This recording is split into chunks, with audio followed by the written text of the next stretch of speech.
Hello, good morning. Hello, good morning, afternoon, everything that's happening right now. I tell you, every single time I jam out to the music, we might have to find a new beat for it. Like, I don't know if I could go through it for years just doing the same thing, but at least for now, it's a good little summer jam. It is. It's a little like bop along to it. Yeah. A little bop along. Good times. How has your week been, Jeremy? Lovely. The world of Guard Closet is like blowing up beyond crazy. Like that's sort of like the insanity of it. And like I have to get this right. Just being on the other side of things, like it's just crazy. The fact that I'm blown away. The fact that we sold like the 2019 cadets uniforms. I mean, they're that was amazing. Specific. I know it's so specific, and like I was just like, are you like? And to be fair, Christine had been working on like getting it like sold for a long time, but just like, I mean, that is such a specific costume. We were talking about it here. I mean, crazy. We were talking about this costume here. This is such a specific costume, and the band that bought it saw beyond like kind of what you're looking at and saw it as what they could make it into be. And they like have this amazing set. The cadets like now have this like great, amount of money they're about to get, for the rest of the season. So of course, it's like super exciting. So if you're out there, you're watching, you're listening, whatever the case may be, by all means, look at our consignment and do not think like it has, think outside the box with it, I guess is the way to say it. Think outside the box with it. So how's your life going? It's crazy. I was just gonna say, there's been so many times like we're selling consignment stuff, and there's like organizations that are just like, oh, I don't know what we're gonna do this year. We're gonna have to raise the fees on our members and stuff like this. And then they do something like that where they sell like a whole bunch of uniforms, or they sell multiple sets of flags or something, and they're like, oh, okay, well here's all this money that just came in, and now we don't have to spend that on new flags or whatever. And then they can buy consignment, and they get more money back using store credit with Guard Closet, and so they're like saving so much money. It's awesome. It's awesome what we're doing at Guard Closet for these programs. So and then the people make the money too. Like we're just like in this like cycle. I actually posted something on TikTok or whatever it was, and some random consignment person, like not affiliated with Color Guard, was like, oh my god, this is amazing, reduce, reuse, recycle, or whatever. It's like, yay, good for you guys. I'm like, yeah, well, it's true. I mean, how much I'm in the events world, and like there's this study that just recently came out about the effects the events world leaves on the environment, and like how much waste as event people we create, like all of like the giveaways and all the paperwork to file, like all of this kind of stuff, not to mention like big huge like displays, and then after the event's over, it's like it gets thrown away, and that's the same thing here with marching band and Color Guard. Like half the time it just sits in a closet or just gets thrown away and goes into a landfill, and we're turning it over and giving it to somebody else. So it's like, that's I was always bothered by that when I was in school, because I was like on prom committee and stuff like that, and like after prom or after any big dances and things like that at the school, that kind of stuff did get thrown away, like all of those big backdrops that were fancy for the pictures and what have you, and it's like then you use it for one night and that's it. So like it's great that you can repurpose some of these things for marching band. It's fantastic. I love it so much. Well, we have an exciting show. We have some two old friends with us.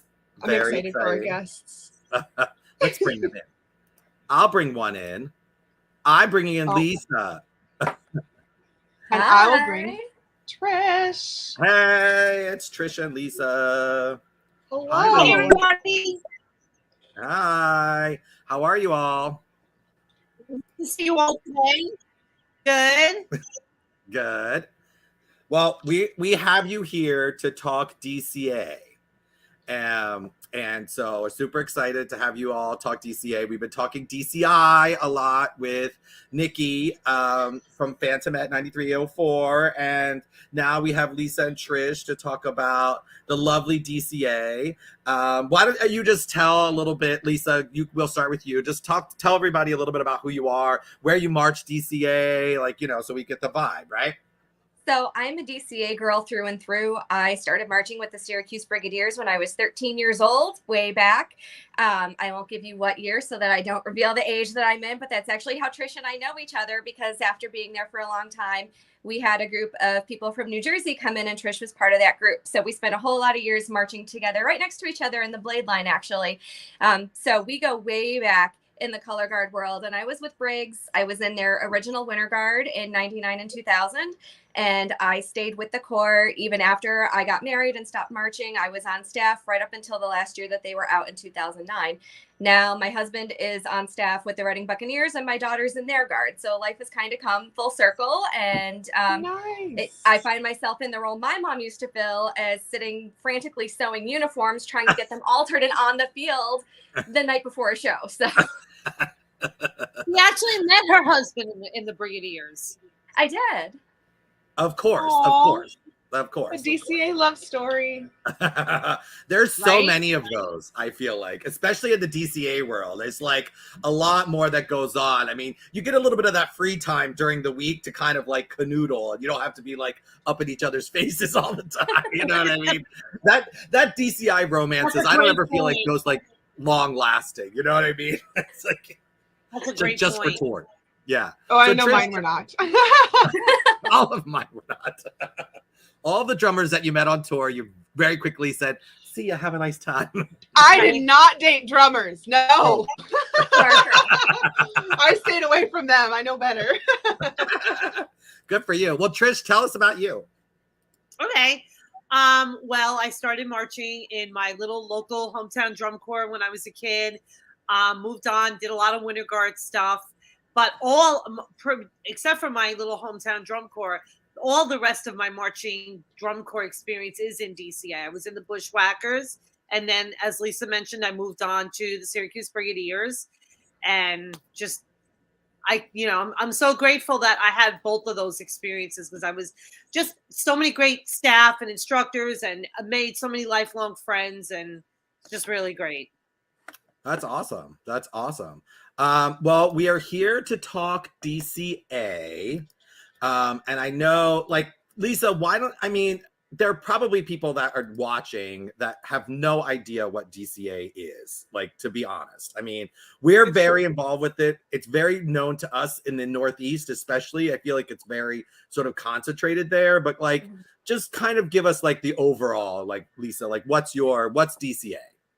So DCA is the all-age organization for drum corps. It's not a direct affiliate of DCI, but it's kind of an offshoot of it. So for those kids who really can't afford to take a whole summer off and not work, can't afford tour fees, it still gives an opportunity to be able to march and perform and get that experience, especially with higher level staffs. Some of these DCA staffs are absolutely amazing. And you can go through the history of DCA and you have some of these huge names that pop in and out. And you even have DCI staffs that are in before tour starts and come back after tour's over, because DCA doesn't end until Labor Day weekend.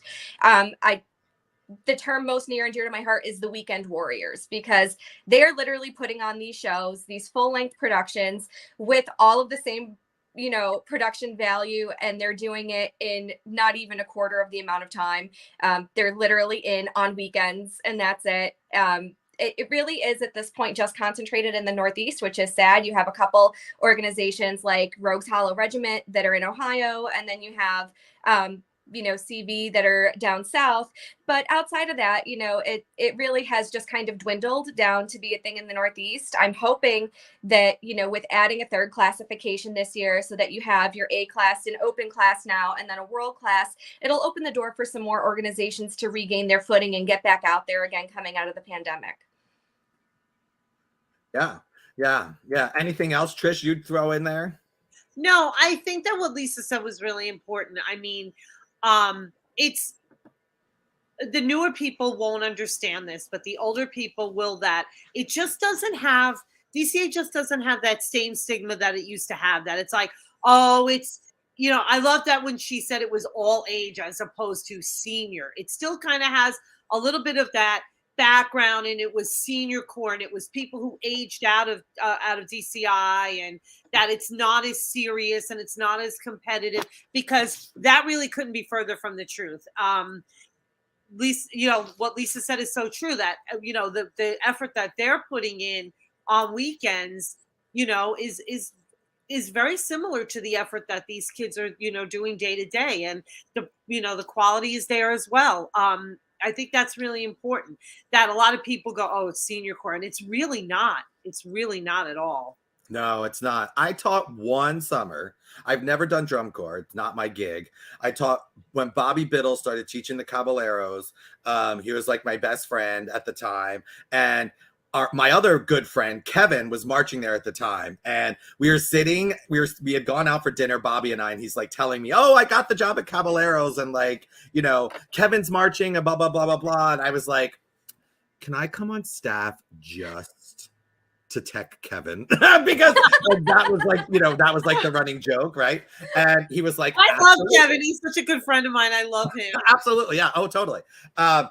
He was like, absolutely, let's do it. So I spent the one summer with the Caballeros, and great time on the field, good people, great organization in terms of like family and food, and like, oh my God, like that first rehearsal, like up in New York where they do the big steak dinner and they're like barbecuing, and it's like insane. I mean, it's all happening at like 1 a.m. after rehearsal, but like it's still amazing and fun.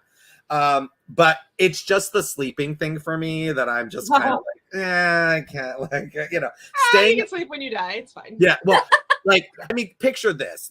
I'm the smallest of my friends, Bobby and Kevin, and that's no shade on them. That's just, factual. But the three of us in like a single bedroom at Frankie Salati's house, and Kevin's getting the bed, and me and Bobby are on an air mattress. Like the room is like smaller than this one. I was like, not in the middle of July, darling. No, I'm sorry. Can't do it. But I had like so much fun with everybody, doing it. I think that's what it really is. Mm-hmm. Yeah. Oh, Tracy says, shout out to my Brigadier sisters. Yes. Hi, Tracy. Go tell everybody we're doing some reviews of DCA. So where in the season are we at with DCA? Second in-person show, I think. I was in Bridgeport 2 weeks ago, because shout out to two of my Northern Valley girls, took it upon themselves this year, researched it on their own. I stayed completely out of it. Said to me towards the end of Winter Guard, because they're graduates, but they come in to help me, we're going to try out for the Caballeros. I stayed totally out of it. I didn't say, you should do this, you should do that, didn't bring any of my experience into it. They researched it on their own. They went to the auditions on their own. I had to watch them do all the audition routines at my rehearsals, all of that. But it was kind of like their first time like venturing away from the nest. I wanted to be at their first show. So I was in Bridgeport. That was at the end of June. And then I was in Clifton Saturday. But I think Clifton was the second in-person show. Yeah. I think. Yeah. Mm-hmm. Yeah. While we're sort of talking about, we can start at the Caballero. That's the look for this year. I guess this is one of the photos we have. They haven't released any videos. like all the DCI is not Blue Devils 2022. This is absolutely not, whatever. But you can't. Well, that's actually the second look. They actually start off with this like purple kind of really like, because the opening number is like, Tchaikovsky's, the classic Romeo and Juliet theme. So it's very period centric to that. It's purple. It's really nice. And then when they start the ballad, which is a ballady version of Bad Romance, they go to that. And then I think they wear that the rest of the show. But it's great. Now with Caballeros, there is something specific that has always been. Lisa, what can you fill us in on the Caballeros experience? Like, which part? The uniform or the music? All of it. So the Caballeros always put a very try to take some kind of Spanish twist onto their show, and they are known for usually their core uniform has bell-bottom kick pleats in it, which you can see they do not have this year, but they do still have their hats that are very characteristic of the Caballeros of old. The alumni corps, shout out to all the alumni corps that were there this weekend too, because I'm so glad to see your organizations are still there. And it was so nice after all this time off to hear some of the old standards like New York from the Skyliners. Oh, the Skyliners. And then, of course, the musical piece that you're looking at, the Caballeros Rumps. It was so nice to hear those things out on the field again. It really takes you back to before I was marching. My brother was also in DCA. So, that's my childhood, hearing those things at shows, and we would have to wait for retreat in order to be able to see him again after a performance. So, hearing those things, it brings a little tear to your eye with that coming back and just having that there again. But you do hear just a tiniest hint of the rumps in there towards the end of the show, because you can't have a Caballero show without that somewhere in there. You have to have that is characteristic. That is that. And it is there for all of you diehards. It is there. Don't worry about it. But and that's good. You're letting people know, Lisa, because it is a serious rump.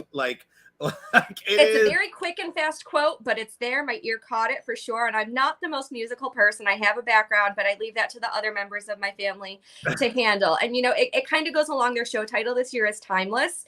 So, it's what's more timeless than a love story and an unrequited love story than that, which is what their show's based on. But even more timeless for Hawthorne is being able to keep that identity.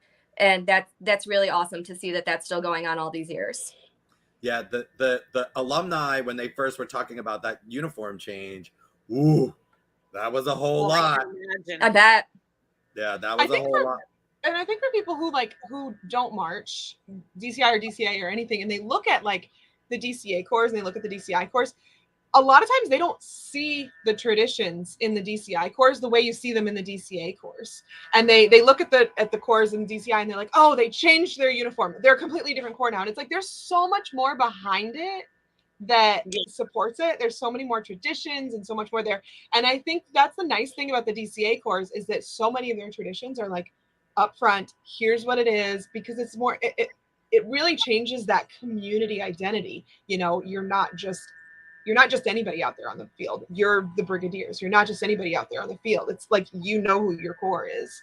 Well, and I think that goes to the fact that it is all age, and you have people, like Lisa and Trish, who are literally, there because you can be any age. You could be there for 10, 15, 20, 30, 40, 50 years, in this group. So that tradition is going to have to stay there, regardless, to a certain extent. So yeah. Well, who else were you excited about? Let's talk about somebody else. Well, let's go with one of the smaller corps. The Connecticut Hurricanes were there. Yes. And their show this year is called Journey Home. And being smaller doesn't necessarily mean that you're obsolete. It doesn't mean that you're just out of the picture. And I'm really excited to see where the Hurricanes go with this show, because they have these really gorgeous printed uniforms. Their guard uniforms are a completely different pattern, but the same kind of complementary color scheme. And they have this really smart prop setup. So they just frame the field and they just bring it in. So they don't look as small and they don't look lost. Those are adorable. I think a lot of groups that are smaller are afraid to change the field to their advantage, but the Hurricanes were very, very smart in their design to just enclose the field, bring the corps that much closer to the audience. So it really creates a closer, more intimate setting with the audience and drives a lot more engagement. And their guard performs so well. They have some really dynamic kids in there. I can't wait to see this show when it's finished, because there were a lot of moments for the first weekend out in July that I was like, all right, yeah, you got it. Yeah. They had some really great moments in their show. Yeah, I agree. I saw them at the first show in Bridgeport, and the growth from then to now is even, in just 2 short weeks has been tremendous. I really like this show. It's a feel good show. It's like Lisa said that, it's about home, and they have a house out there, and the guard spins really well. I always think the Hurricanes guard, I've always loved the Hurricanes guard from back in, a few years back when John Lemire was there. Now you have one of his students, Connor Kovac, is there, and I think he's just doing an amazing job. I really like this show a lot. And the guard is so well integrated drill-wise with the corps. They're not like the standard floating eyebrows that a lot of smaller groups tend to get into the habit of doing. They're really in and out. They're as much a part of the production as the musical ensemble, and I think that's so important to be able to do that when you have a smaller group. Well, I love that description, the floating eyebrows. I'm sorry, it's just But so you know funny. exactly what I've never heard that. I know exactly You've what you never mean. heard that before? Oh my God. I've never is all heard we that talk before. about over here. It could be because Trish and Lisa, we're so familiar with the same drill writers and they all kind of do the same Yes. thing. Like they just don't know how, which, you know, like drives me crazy, but that's a whole other conversation, right? That's a whole other conversation. Shout out to Rick Morey teaching my marching band now. So keeping it in the family. So who else? Who else do we have? Well, Lisa's quite familiar with the Reading Buccaneers, so she might know a thing or two She's about. trying to be shy about it. She's definitely trying to be like calm and cool and collected, like not like fangirl. Look, I run the chance of getting disowned here by my husband and my kids, so you know I have to be really careful. I got to tread lightly. So this year's show is called Altered Ego, and you can see it's a really kind of dark landscape. It's really edgy. It's in your face. The music is just all really there. It's powerful. What you can't see in this picture is these core uniforms are so cool. So you have this dark, edgy, kind of punk almost style with the core uniforms, but when they turn around, it is a replica of the traditional Buccaneers core jacket. Oh. So it has the blue sash and the B on it. So it's really cool. And they do some really great things visually with it, where the core is facing front and back at the same time. So you have the blue against the black. It just creates some really cool moments. And if you're not looking at that moment, you catch it out of the corner of your eye and it automatically draws you there. They also use these boxes really well. They set a stage and then they move them and reset the stage. So things are constantly changing and shifting on the field. I don't know if I could march this show. I've hit the 40 mark now, and this guard, I don't think there's a single guard member that doesn't cover the entire field in their show. If you watch, and it's just, they're in one corner, they're in the other corner, they're in this side, they're over here, they are all over the place, and they are spinning their hands off the entire show. I'm really excited to see where it goes. There's the back of the core uniform. Yep. Oh, that's cool. Interesting. Like from a conceptual standpoint, like taking that tradition, which is super important to these alumni, to the DCA cores, and going like, look, here it is, but we could still do this on the front and, not be, completely out of the game, like that's really cool. That's really cool. Mm-hmm. Totally. So the whole idea behind the show, it's called Altered Ego. So that's where you have the two sides of it. So it's really, I think it's really indicative of where we are right now as a world, where everyone's just trying to find their place again. So we know where we've been and we know where we are right now. So where are we going next? And I think it's keeping those pieces of the nostalgia and still moving forward with it. There are still elements of traditional drum corps in it, but it's very non-traditional. And I'm really excited to see where it goes, because there's a lot going on, and it's the second week of July. So let's be honest, everyone right now is dirty. Everyone's there, and it's, you're waiting for that initial feedback to see where you are on the track wise. And this goes for every corps that we saw on Saturday. But being there, being at rehearsals, sewing uniforms off to the side and seeing where things have been and where they're going, it's going to be another great season for Reading. It's really something special going on the field this year. Well, now, and you said they changed the classification, or they added the classification. So who's kind of where now in classification land?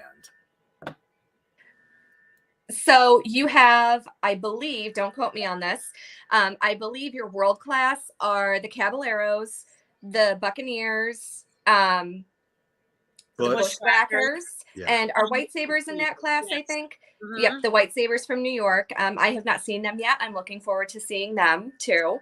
And then open class, you have the Hurricanes.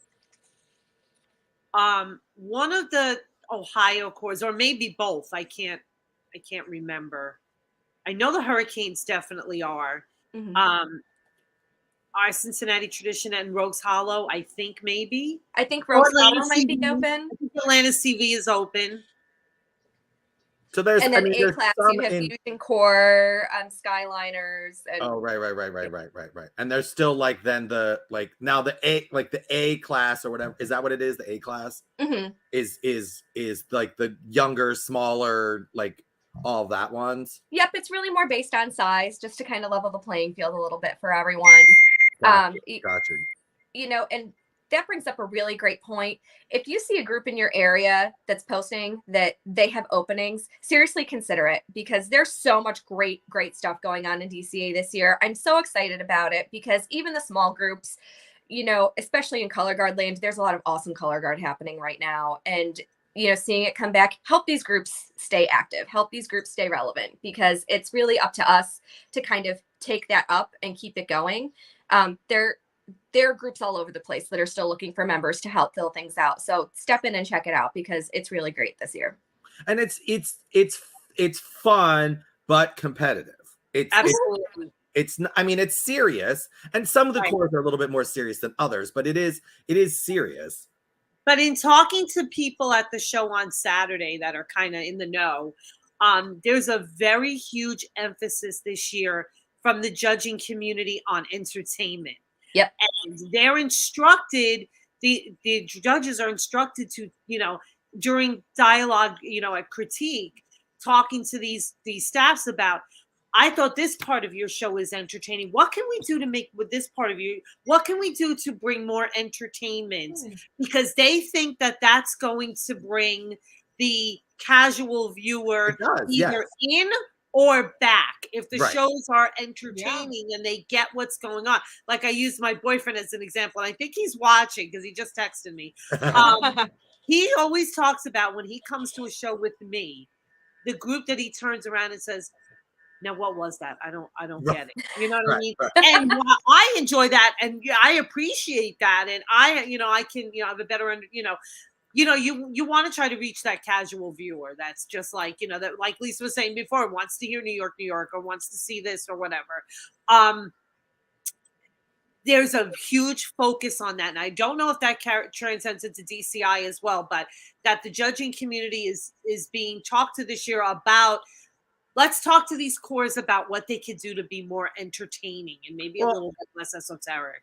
I said I've said this on a conversation before, maybe with Jackie. I'm not sure, but like I have that fundamental belief on like concert band and like choirs, like during the school year, that if you just continue to do repertoire that is, heady and above everybody's comprehension, random people don't want to watch you. Random people don't want to support you. They're not going to buy your your t-shirt. They're not going to do that. They don't care about this like big esoteric idea. They just want to like get it, yay, fun, be entertained. And you got to throw in something that they know and recognize, that they can be like, oh, wait a second, is that because you've got Caballeros out there playing Lady Gaga, you've got Redding out there playing Nirvana, playing Smells Like Teen Spirit. You have these things that people can turn around and say like, hey, I know that song. And because let's be honest, there are times that we all who've been around sit there going, wait, what was that? Yeah. Well, I don't get that. I want to get that, but I don't get it. It's good. Have to give people something to latch on to. No knock on DCI, because a majority of the kids that are performing in DCI are music majors and music ed majors and music performance majors, and they're really into these repertoires and they study this stuff, and that's a good notch to get those kids involved in that. You know what I mean? Because the way that DCI schedule is structured, they move in right after the spring semester ends. So that plays into their factor. And playing music that they're studying in school. This is like we're saying the Weekend Warriors. This is a totally different beast. You might have people who are music ed majors and have studied this repertoire, but you might not. And it might be a good lure to be like, we're going to play this and that, and why don't you come do it? Yeah. It draws in the audiences, right? Like you're doing them, like a lot of the DCA is also about like the hometown parades. Like you always see all the DCA cores at all the 4th of July and all the Memorial Day and all of that kind of stuff. And so they're doing that stuff to community members who are going, oh, look at that. That's a group that I could join because it's not affiliated with the high school. And look, there's somebody in that group that looks like me also, by the way, Right. whether I am 30 or 40 or 50 or 60, right? There's somebody that looks like me and I feel like I could be a part of that. But if you're doing this like show and this music that's just like, I can't grasp onto it, then like you lose me, you know? It's like, I'm done. Like I as a person of a certain age that have kids and have a life, like you're not going to get me excited to come to rehearsal, like playing this stuff that's not, you know, not going to be like, yeah, you know, like it's just, it's so true. It's so true. So who else? Go ahead. It's not just music that draws them in. I think that's a really great spot. It's, you know, the visual package draws people in too. And that brings me to the Bushwhackers. Trish, do you agree with me? Their color palette this year on the field is stunning. They walk out on the field and you just go, oh yeah. Their show is called The Canyon, and the core is in uniform tops that are printed to look like canyon walls. So it's like the red rock formation with the lines through it. But then the color guard is the river going through the canyon. So they're in these gorgeous blue uniforms that just pop so much against the core. And then the flags are all these like sunset palette prints and these beautiful blues. It, you know, just visually, you just sit there and go, wow. And our backdrop's coming too. Oh, I can't wait. I can't wait to see that. Yeah, that's like pretty lovely. I love that insanely strong contrast of blue and orange. I love it so much. Mm-hmm. Oh, yeah. That's my jam in general. It's supposed to be like a road trip across the country, and it has the DJ in the beginning, you know, saying, you know, this is W whatever, and you know, it's supposed to be what you're listening to as you're driving, you know, across country to this canyon or through this canyon or whatever. Like they play Horse with No Name, and it always reminds me of, I'm a big Friends junkie, the scene in Friends with Joey's driving cross country to make the movie. And he finds out that they're closing up shop because the movie ran out of money, and they actually play Horse with No Name as like the whole, like the movie trailers are driving away, and he's standing in the middle of the canyon holding the balloons, like, you know, okay, I guess I just drove all the way here and this isn't happening. It always reminds me, every time they do that, it always reminds me of that. So I don't know if it's, you know, if there's a correlation, but it always, you know, it's just a nice like road trip across the country, through the canyon or through the canyon, and you just the songs you're listening to on the radio as you're driving. I will say this too. I mean, I'm familiar with a lot of the color guard kids. One teaches with me at Cherokee, and like a lot of them are like Black Watch kids. And I have one teaching with me too. Yeah, and Hunter helps write it. He's at Black Watch. He's doing choreography for some guard closet stuff. It's really like.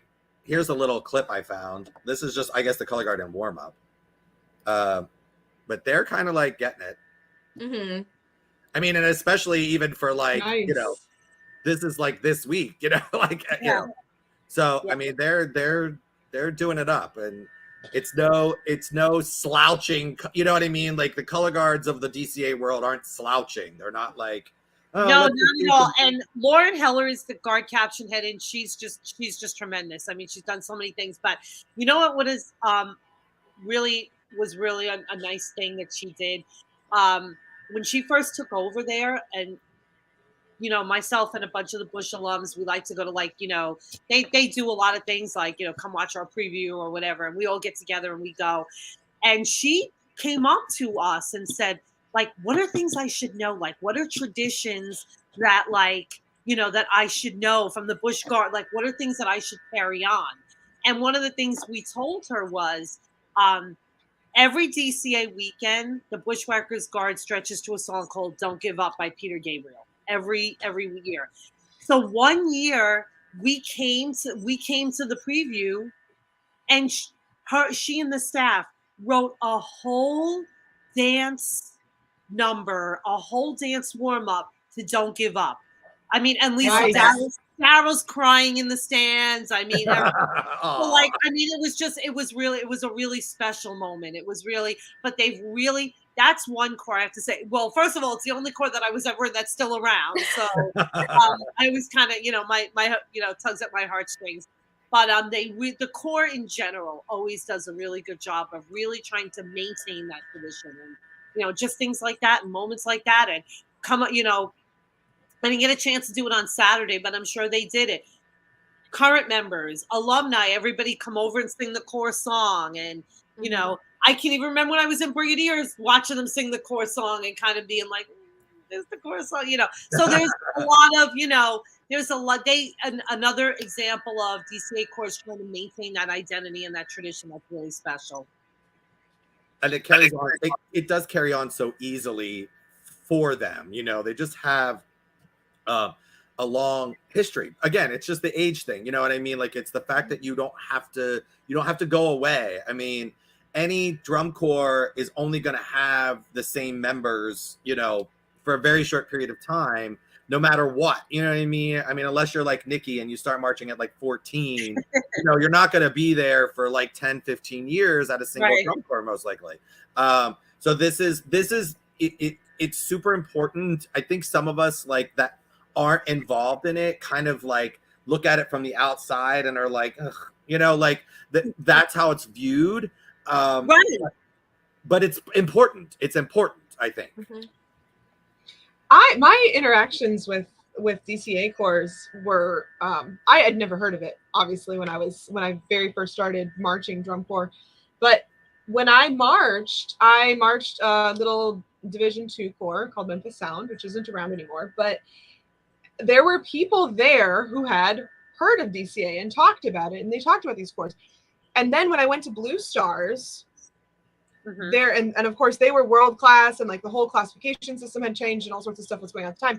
But there were so many people there who had marched at DCA corps before coming to world class. And it's like, I think people kind of dismiss DCA, and they need to like realize that if their ultimate goal is to go march a world-class DCI corps, DCA is a really good route to take to be able to get those skills that you need.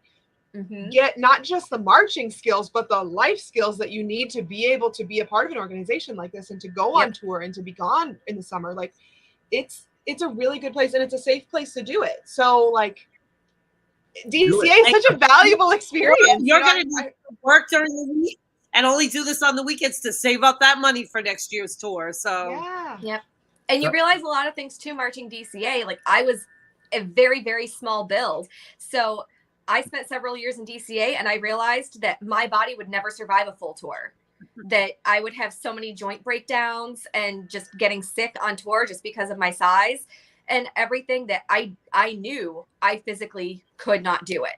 So, it was one of those things, but I had my home and I had my people and I had my place, and I got to watch my friends go off and do DCI, and they would come back and be like, yeah, it was a good thing that you stayed home, because like I sat out for a week with my knee all busted up, and your knee's already bad to begin with. So I knew my body couldn't handle it, but I wouldn't have known that if I had just jumped from my high school program to a tour. So, you learn so much by being in DCA, just how to handle yourself, how to pack, how to get yourself around places.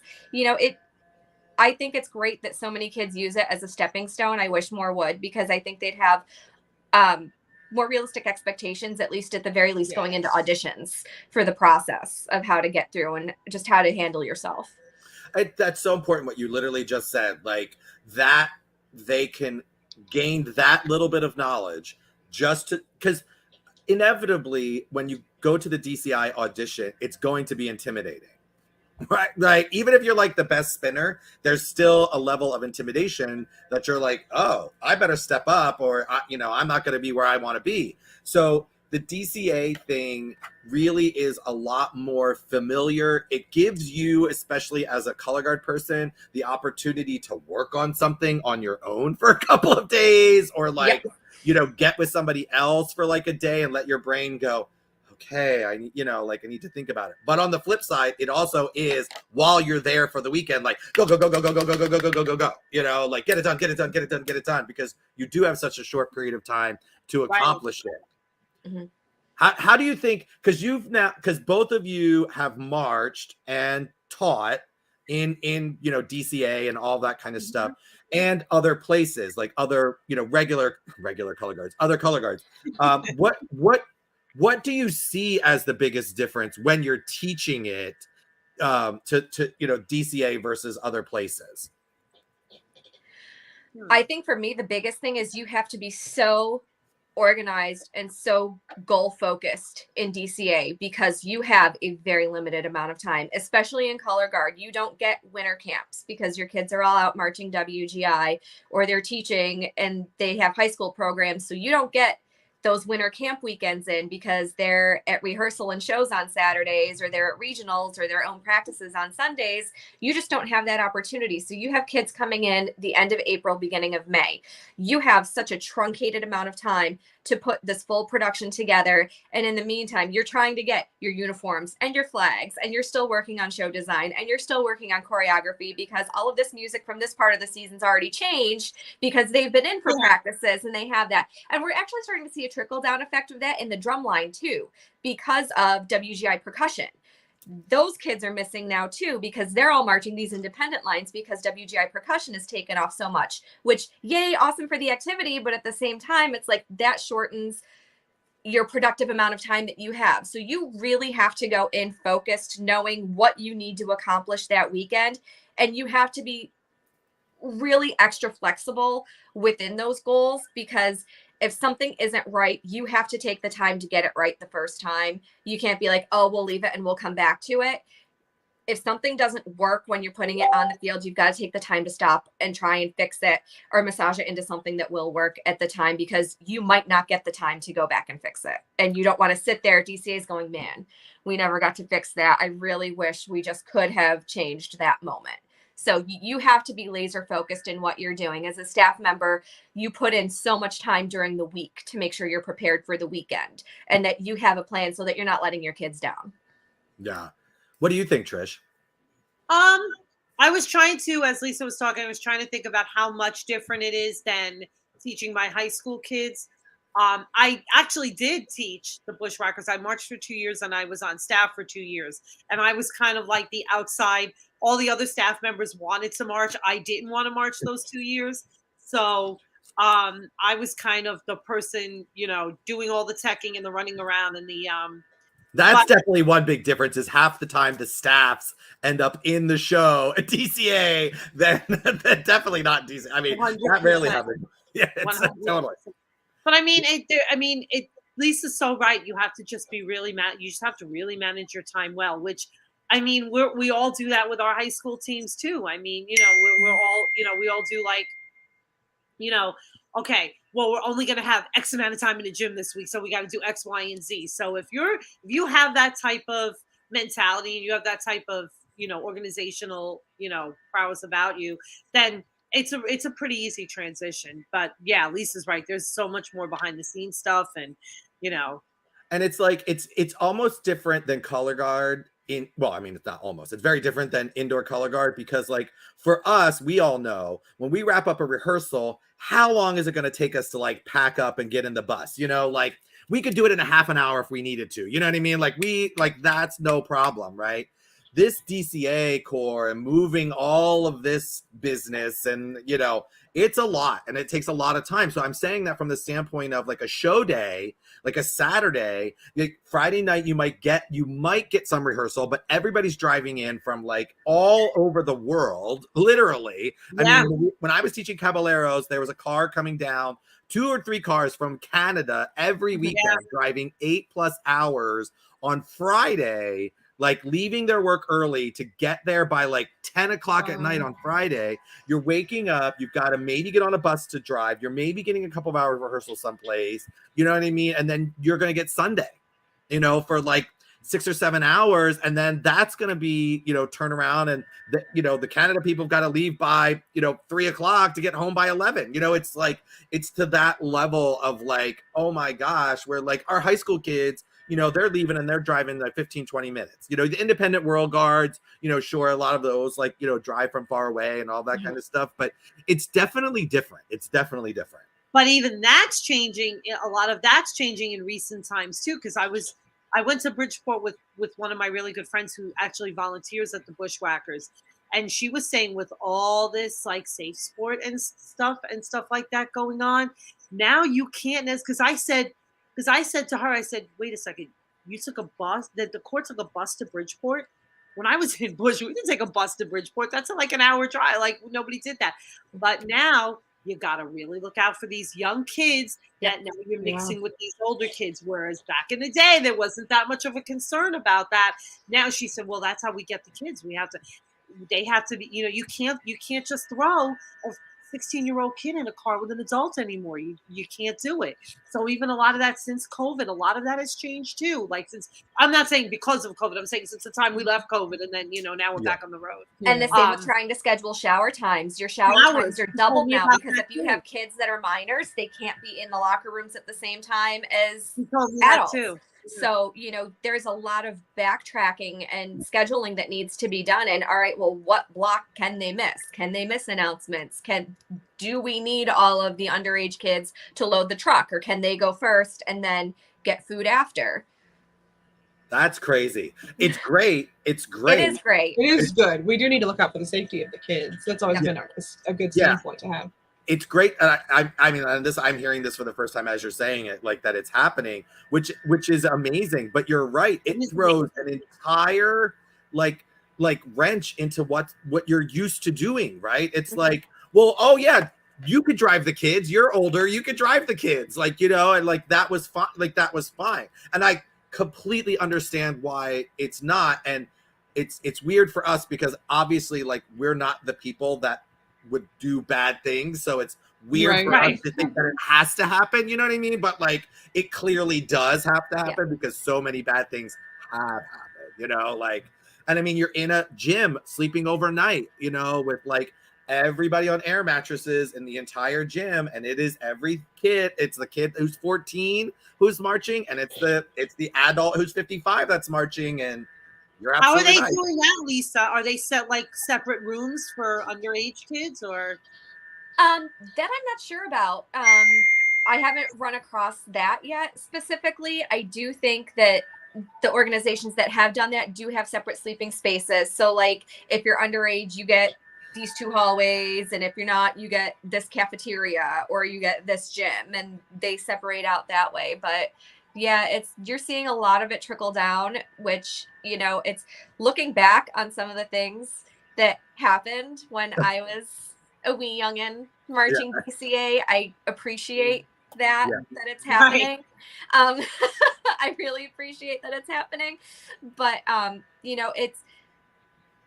it's relearning how to do everything and trying to think around these issues that were never seemingly a problem before, because it was always sort of a turning a blind eye, don't ask, don't tell sort of thing. And now it's well, why aren't we doing something? Why aren't we looking out for these kids? Because like you said, when I was in, it was still senior corps. So there was a level of expectation that you would conduct yourself as an adult and that you could handle it and have the maturity to handle it. But we had a lot of underage kids when I was marching. We were one of the first groups that was really, really young.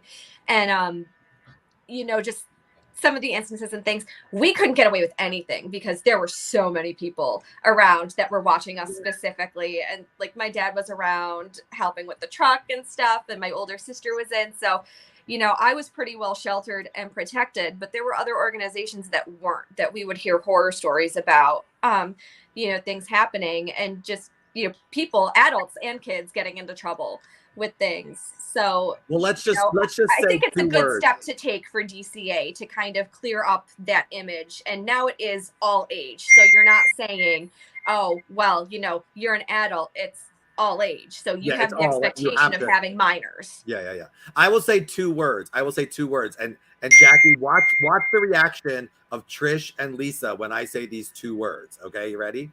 Wildwood weekend. Yes. Oh, really now? Oh, Lisa goes fully turn the camera off. She's done. Lisa's out. She's left the building. Believe it or not, the Syracuse Brigadiers actually did do Wildwood, so we're pretty familiar. Sure did. Yeah. Sure did. That's pictures from the boardwalk.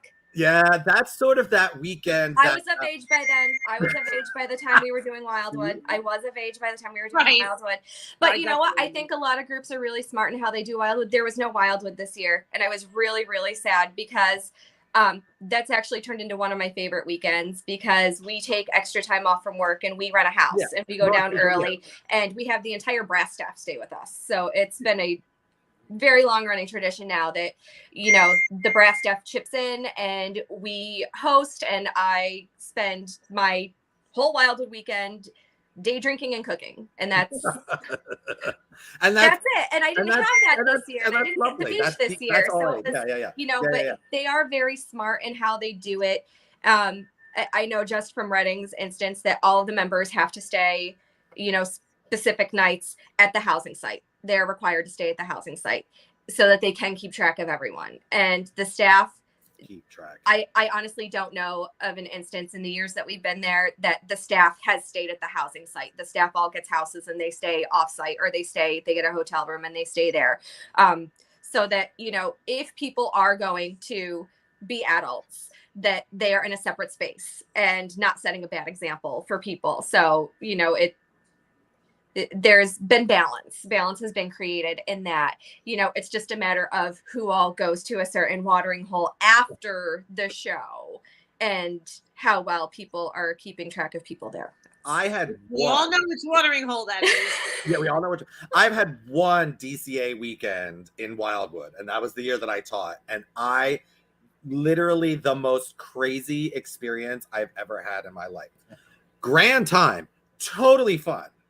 Don't remember most of it, but like a really, really, really good time. So it was like, it's interesting. I mean, I get, you know, there is no Wildwood weekend, and maybe part of that is because, but of the all age and now, you know, kind of how and where it's all going. But like, I definitely would be curious as to how, you know, the Corps would sort of like, you know, manage that now, you know what I mean? Right. Like in this day and age, manage Wildwood weekend with DCA, like for sure. Like, I feel like that's like a whole lot. So what else do you think we're missing about DCA? I mean, what else is there that, you know, we could share with people, or get out to a show? Just get out to a show. Go support them. Don't be intimidated by ticket prices. Organizations are trying to stay afloat, and they're trying to recover from not having shows in person. They're still trying to get out there and do things. Just go to a show. Check out the DCA website. They're streaming through, was it Box 5? Yes. I think they're streaming. So they are streaming the last weekend in July. There is the regional in Williamsport that I believe should be streaming, and then DCA weekend will be streaming. Just watch it, see what it's all about if you don't know, because there's some really cool stuff that happens. And, you know, it's just, we need to support these organizations to keep them around. We can't lose anything else. When is DCA weekend? Labor Day weekend. And it's in Rochester, New York. So if you're within driving distance of there, I expect to see you there. I already have my hotel booked. I will be there. Rochester. Back in Rochester. Floated around many places, but Rochester seems to be like a good one. What about you, Trish? What do you think? What do you think everybody should know that, like, you know, we didn't talk about or whatever? I mean, just like Lisa was saying, just be really supportive. Like, it drives me insane to hear comments and read comments and things like that. And this isn't drum corps anymore. And this isn't, well, you know what? Everything has to evolve. Everything has to change. Yes. And I mean, even the approach I'm taking with my little Skyliner alumni ladies, like, everything has to change. It has to evolve. And just be like, let's just be grateful that this is happening again, and that this is a thing, and that, I went to Bridgeport, 2 weeks ago. It was the first time back. I was like, okay, this is happening again. And it was really great. And, some people are going to be great. Some people are going to be struggle, but let's support everybody. A little grace goes a long way, especially right now. It does. And just in general, but yes, I mean, it is more so now. And I think everybody's doing that. I mean, you have, like, Trish, for those of you who don't know, I mean, Trish is in the know about everything. If there is a question you have about DCA, color guard, like stuff going on in the Northeast, whatever. Trish is the woman. She used to be called Trish Dish. She used to not be the nicest one on the block, but I think we've turned the corner on dishing Trish. And now it's all very supportive. There used to be a very big following of Trish that was like, get him, Trish, get him, and like, all that. But as everybody evolves and matures and grows, we learn that, being supportive is really the way to go. And, there's nobody I've met like more than the two of you that are so into the kids and so into like making the members experience the best, regardless of the show, and regardless how they place, and regardless of all of those things. Like you two, especially, like are just those types of instructors that want those kids and those performers to have the best experience. And that's the what most important thing. Yeah, absolutely. Yeah. So if anything comes out of it, is to know that like Lisa and Trish are like your model, your role model instructors for how you should treat your kids. Like, thank you so much. Thank you. Hands down. I mean, I honestly, I will tell you, like, have gone, oh, that's how they're doing it. Oh, maybe I need to like reevaluate my life. Like I mean, it's so true, and a lot of it is the ego of the gay white boy spinners that there are so many of. And I have no problem admitting to my giant, my former giant ego that has since been busted by lovely people like yourself. Like, do you know what I mean? And busted in lovely ways that I'm busting in myself, going like, this is not how I should be. I should not be acting like this. Like, look to these people. So I appreciate both of you on that side for sure. Thank you so much. Thank you guys so much for coming and being on our show. This is great. I had a great time. Looking forward to doing it again. Yeah, we'll bring you back and get some hopefully footage, and we'll do it like the region, like maybe after Williamsport, like after the first regional, and like get the good update, because you love that. You all are in the know, that's for sure. We need to get them here too with Nikki, because I think that conversation would be dynamic as all get out. Yeah, someone who was Nikki, who is so hardcore DCI and only ever marched there, versus Lisa, who's like fight match, like whatever that would be. Like, well, I'll be at DCI East, so. There you go. Well, thanks, ladies. You want to take us on home, Jackie? Yeah, guys, if you have enjoyed this stream, go ahead and give us a like, and make sure you are following us on all of our social media. Follow at Spintronics Guard. I've got right here. Follow at Guard Closet to get Jeremy. Facebook, YouTube, Instagram, TikTok, all of the things. Snapchat. I don't know, whatever. God, I need to Snapchat too. Jeez. Okay. Oh, Snapchat is that's like just on the edge of my abilities right there. Snapchat. Just on the just trying to reach for that and learn that a little bit, but we are on there. So guys, make sure you're subscribed and follow us, and if you have questions or if you have suggestions for topics you want to get involved, shoot us a message at spintronicsguard@gmail.com is my email address. And that's it. Thank you guys so much for coming. Thank you, everybody. I had a great time. Look forward to talking to you again. Oh, we have to show this before we leave. Yeah, pop that up. I just saw that. We see you, Christine. We see you. Hope you're having fun. You get back. You have lots of orders to send out. There you go. A lot of things to process that's sitting in the thing. People waiting to bring stuff to you too. So get back. Absolutely. All right. Thank you guys so much for watching, and we'll see you next week, Thursday at noon Eastern time. And that's it for us. Bye. Bye.